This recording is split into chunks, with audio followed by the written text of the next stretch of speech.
deceive. The teddy bears are here to play. If you don't come play with.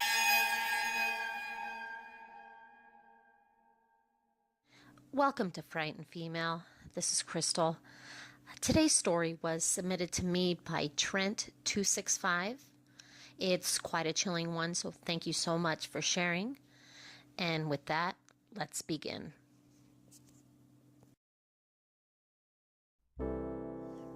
I was 34 years old and living in Washington State. I worked as an assistant at a law firm about 20 minutes from my home. I had been there roughly 8 months and enjoyed the job very much. One morning, however, changed my life.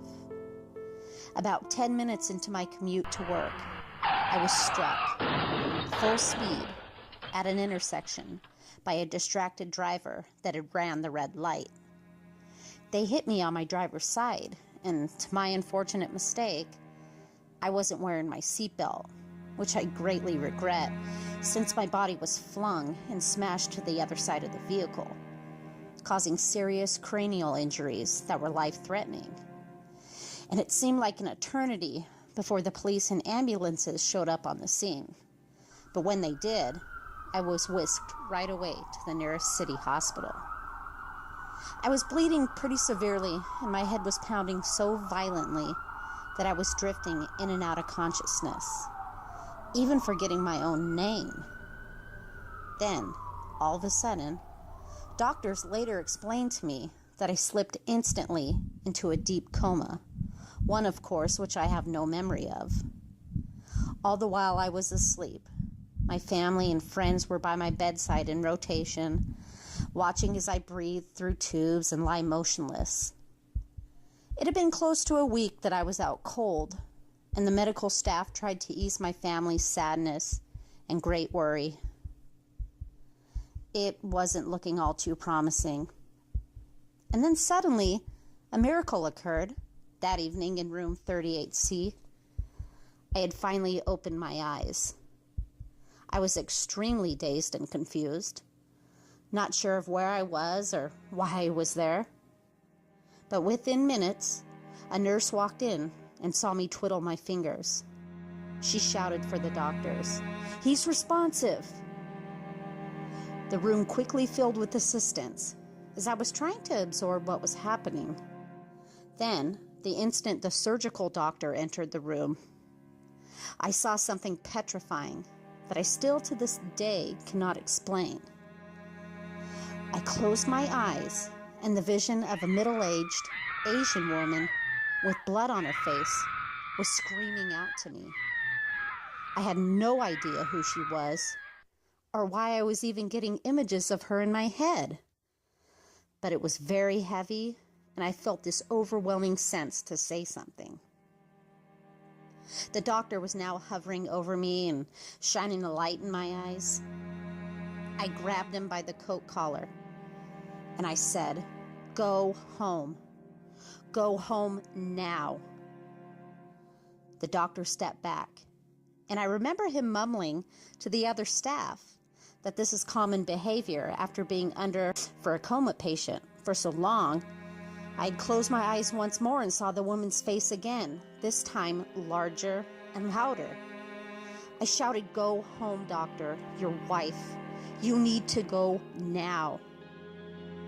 The room grew silent, and he just stared at me. For that very moment, he saw when looking at me, I was serious. He handed his clipboard to one of the nurses and exited the room.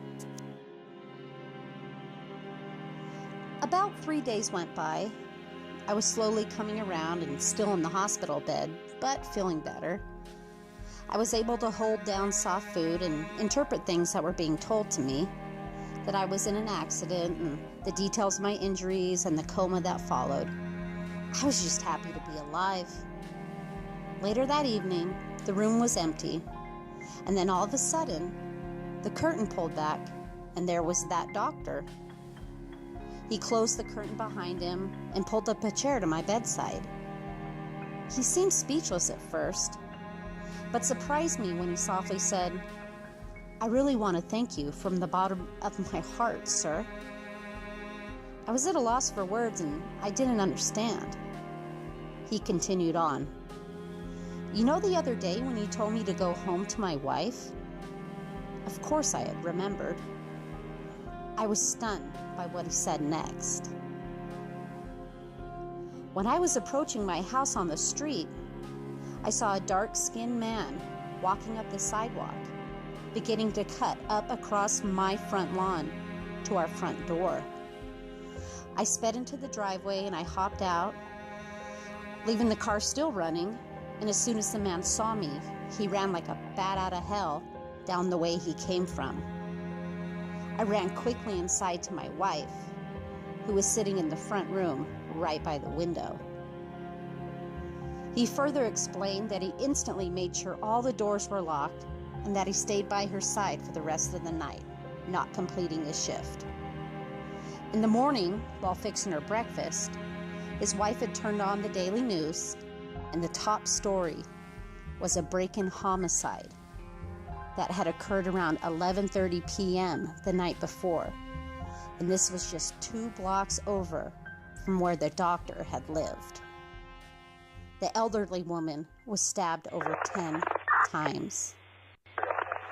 The description of the apprehended suspect matched the same visual as the man that the doctor had seen walking up his front lawn. I had foreshadowed a possible murder that would have taken place if I hadn't have seen that vision. I was in total shock. I then asked him, "Is your wife Asian by any chance?" The doctor stared at me strangely. "Yeah. How did you know that?" I was struck. Could it have been that my accident happened for a reason? If I had never been injured and came out of the coma with that vision, would his wife even still survived? I have since recovered, but I'll never forget the experience, which has made me have a whole new perspective of the spirit world and the power of guardian angels. Thank you so much for submitting your stories. See the description box below to submit your own true stories. Again, I really want to share them. Please like and subscribe to my channel. Most importantly, please stay safe, be aware of your surroundings, and remember to always lock your door. Scare you later.